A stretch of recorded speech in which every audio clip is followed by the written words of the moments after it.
Welcome back to America on the Road with Chris Teague, Jack Nerad back with you for road test time. And we're electrified this time around, aren't we, Chris? You were driving the Chevrolet Equinox EV, or do you say Equinox? I think I say Equinox. Yeah, I'm going to go with that. Yeah. And I was driving the Genesis electrified GV70, but tell us all about this Chevrolet, quote unquote, affordable Chevrolet EV.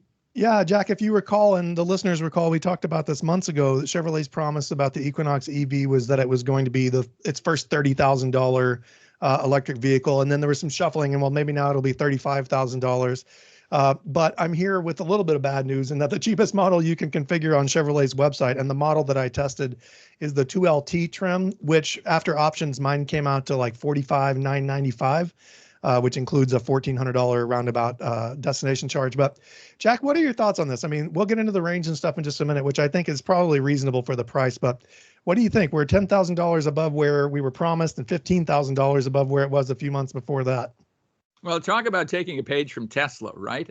I mean, maybe that's not the right page or the page that the consumer wants to hear about. But I think you have price creep on all of these things. And this technology, while in some ways kind of simple versus internal combustion engine technology, at least they know how to do that. And this is all new to them. So there's incredible amounts of R&D that goes into this, and that costs a ton of money. Yeah, it is interesting, though. We talked about my Honda Prologue either last week or the week before, which is similar to this vehicle in a bunch of ways because it's manufactured by GM. But taking a step back, the base powertrain on this vehicle, I had the front wheel drive model. So you get an 85 kilowatt hour battery pack and one electric motor with 213 horsepower, 236 pound-feet of torque. If you go up to the all wheel drive model, you stick with the 85 kilowatt hour battery, but you add an extra electric motor and you go up to 288 horsepower and 333 pounds of torque. The range on this is my favorite part about this is that it's 319 miles of range estimated for the front wheel drive model. And if you go back to all wheel drive, you take a step back just to 285, both of which are more than reasonable in today's market. I mean, these are not middling numbers.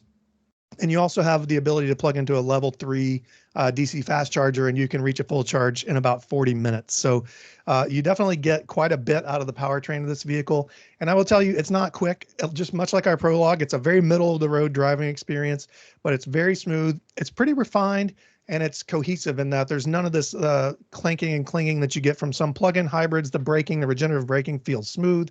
The acceleration is linear. There's no surprises there at all. So I think if you're looking for a commuter electric vehicle, Jack, I would recommend this one.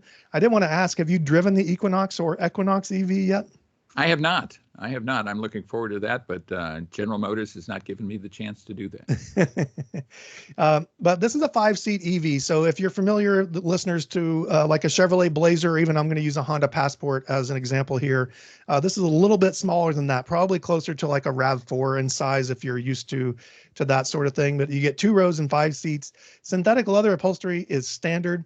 You get heated front seats and a heated steering wheel, which I think is nice, although we're in the middle of summer here in Maine, so we don't really need heated seats, thankfully. But the higher trims, you can get ventilated seats. And I got to say, even in the base 2LT, which should not be the eventual base trim, I should say, there will probably be one that undercuts it. But for now, you get plenty of equipment inside for the money. The seats are comfortable. The front seats are very broad and spacious. I can move my seat into a position where I can get a nice low driving position and not crush my children's feet in the back seat. They're both in booster seats. So, Jack, I think unless you have to haul, more than 3 other people or 4 other people and maybe a large dog, this is a perfectly reasonably sized vehicle for most people, especially for a daily commuter.